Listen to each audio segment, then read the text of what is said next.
Bonjour à toutes et bonjour à tous et bienvenue dans LP de nuit. LP de nuit, c'est la référence à écouter pour être au plus proche du lycée. Vous retrouverez ici nos internes et leurs chroniques pour le plus grand plaisir de vos oreilles. Et n'hésitez pas à nous retrouver en ligne sur le site de Delta FM ou bien sur notre page YouTube. Je suis de retour aujourd'hui, mais vu le super boulot qu'a fait Léandro la semaine dernière, je me tâte à prendre ma retraite d'animatrice et de technicienne. Ça me permettra toujours de diminuer ça des 40 ans qu'il me reste avant ma vraie retraite. Ce soir, nous vous avons préparé une émission light qui ne devrait pas trop vous peser sur l'estomac. Ce soir, nous voyageons au cours de la musique avec Néo et au travers du cosmos avec Léandro. Maintenant que je vous ai présenté notre équipe de chroniqueurs pros, il est l'heure de lancer le générique, maestro.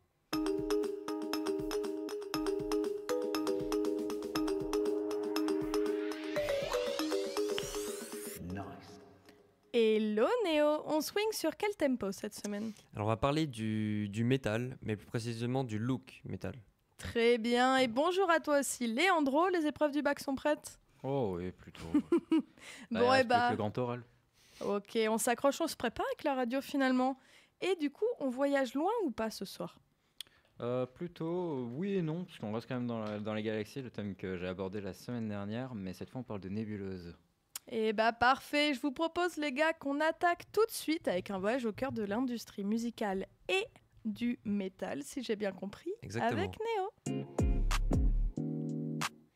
Alors ce soir on va parler musique, on va parler genre, on va parler culture, parlons métal, parlons même du style, de ses symboles associés.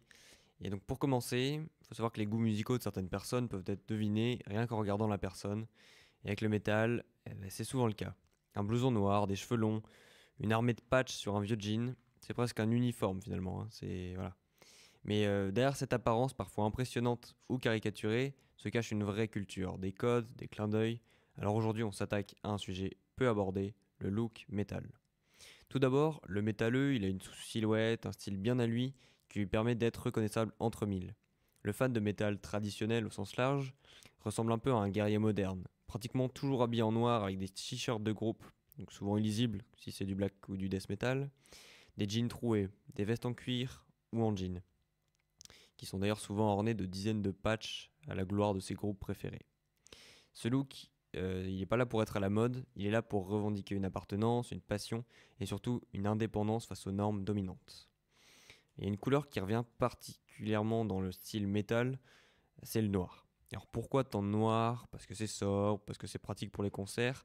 Peut-être. Mais surtout, le noir c'est un symbole. Il exprime le rejet des conventions, de la société, bien propre. Et renvoie aux thématiques du métal, la mort, la révolte, l'introspection et la spiritualité sombre. Sombre. C'est aussi un terrain neutre. Dans le métal, c'est la musique qui compte, pas besoin de fluo ou de logo de marque. De plus, les métalleux mettent des t-shirts de leur groupe préféré. Porter un t-shirt Metallica ou Slayer, c'est une manière d'envoyer un signal. Dans un lycée, un bar, une manif ou un festival, un autre fan reconnaîtra immédiatement ce signe de ralliement. Cependant, il y a des règles tacites. On ne porte pas un t-shirt d'un groupe qu'on ne connaît pas. C'est un peu sacré pour les puristes, mais parfois, il est interdit de porter le t-shirt du groupe qu'on va voir en concert. Alors pourquoi ça? Mystère, on ne sait pas, mais c'est une règle. Autre que les habits, la coiffure joue également un rôle. Les cheveux longs. C'est un grand classique du look metal. Mais pourquoi? Héritage des années 70, image du rebelle, du barbare ou du hors norme, c'est aussi un outil de scène. Rien de plus spectaculaire qu'un headbang avec une chevelure de feu. Alors, mais rassurez-vous, il y a des métalleux chauves, à dreadlocks, en crête ou même bien coiffés, ce qui est assez rare. Maintenant, attaquons-nous aux symboles. Le pentagramme, les croix inversées, les têtes de mort, les runes vikings.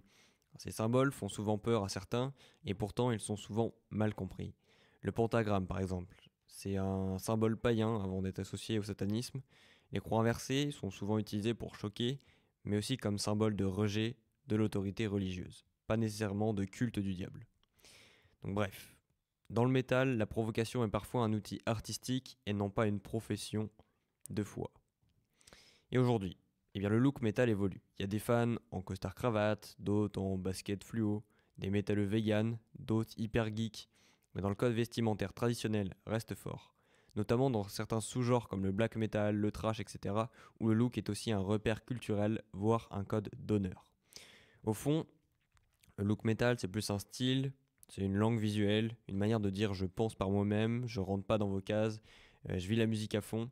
Et donc même si parfois ça peut sembler extrême, gothique ou effrayant de l'extérieur, dans 90% des cas, le métalleux à veste, à patch est plus sympa que ton banquier. Tu vois, voilà, les métalleux, c'est des gars chill, c'est calme, c'est tranquille, malgré l'apparence qu'on peut en avoir. Donc la prochaine fois que vous croisez quelqu'un avec un t-shirt Cradle of Filth ou un jean clouté, demandez-lui ce qu'il écoute et vous risquez de ne pas être déçu de la discussion que vous aurez avec lui. Donc merci de m'avoir écouté, c'était Néo, mais avant de vous laisser, je vous propose d'écouter une chanson d'un groupe de metal hardcore originaire de Paris. Ils seront présents au Hellfest 2025. Voici Chains du groupe Pyre Cult. Chains de Pyre Cult.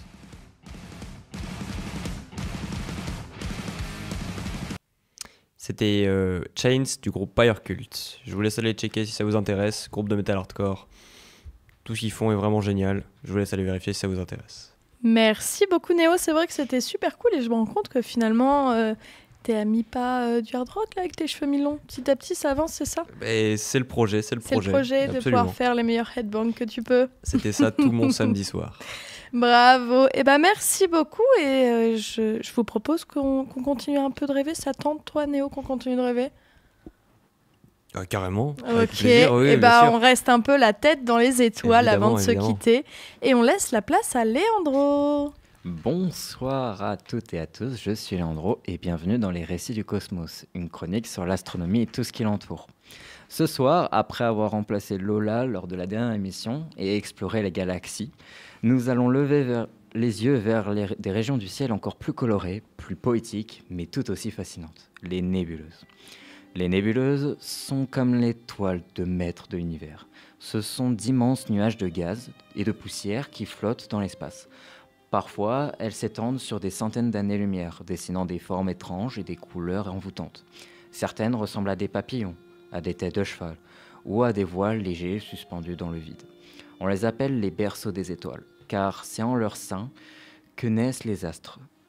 Prenons la nébuleuse d'Orion, visible à l'œil nu depuis la Terre. C'est l'une des plus proches de nous, à seulement 1300 années-lumière. Là-bas, des nuages d'hydrogène s'effondrent sur eux-mêmes sous l'effet de la gravité, donnant naissance à de nouvelles étoiles. C'est une sorte de maternité céleste. À l'inverse, d'autres nébuleuses sont le résultat de la mort d'étoiles. On les appelle des nébuleuses planétaires. Rien à voir avec les planètes. Ce nom vient d'une confusion ancienne quand on les a observées pour la première fois. Ce sont les derniers souffles d'étoiles, comme notre Soleil, qui expulsent leur matière dans l'espace en fin de vie.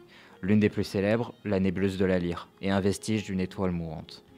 Ce nuage lumineux flotte encore, comme un dernier chant d'adieu.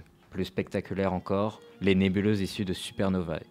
Lorsque des étoiles très massives explosent, elles laissent derrière elles des nuages immenses et colorés, comme la célébreuse nébuleuse du Crabe. Et ces merveilles ne sont pas qu'esthétiques, elles jouent un rôle fondamental dans le cycle de la matière. Le carbone, l'oxygène, le fer que l'on retrouve dans nos corps ont un jour été forgés par des étoiles, dispersés par des nébuleuses et réintégrés dans de nouvelles étoiles ou planètes.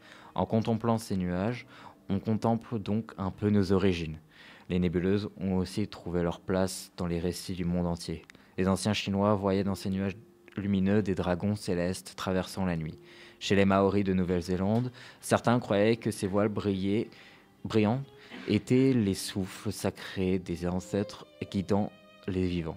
Les peuples d'Amérique du Sud, eux, voyaient parfois dans certaines nébuleuses sombres des animaux protecteurs ou des esprits gardiens du ciel. Dans la tradition islamique médiévale, les savants et poètes perses voyaient dans ces brumes célestes les voiles de l'infini, cachant les mystères de Dieu. Aujourd'hui, grâce à des télescopes comme Hubble ou James Webb, nous pouvons observer ces nuages avec une précision inouïe. Ils nous montrent que l'univers est vivant, changeant, en perpétuelle évolution. Un ciel figé n'est qu'une illusion. En réalité, tout bouge, se transforme, explose et renaît. Alors, la prochaine fois que vous verrez une photo d'une nébuleuse aux couleurs éclatantes, souvenez-vous qu'il ne s'agit pas d'une simple image. C'est un instant capturé dans la vie d'un nuage cosmique qui participe à l'histoire de notre galaxie, et donc à la nôtre. Merci de m'avoir écouté, c'était Leandro, et à la prochaine pour plus de récits du cosmos. Eh bien, merci beaucoup Leandro. À chaque fois, j'ai du mal. Je reste encore un peu dans les étoiles. J'ai pas envie de revenir sur Terre. Merci, c'était vraiment magnifique. Il n'y a pas de quoi.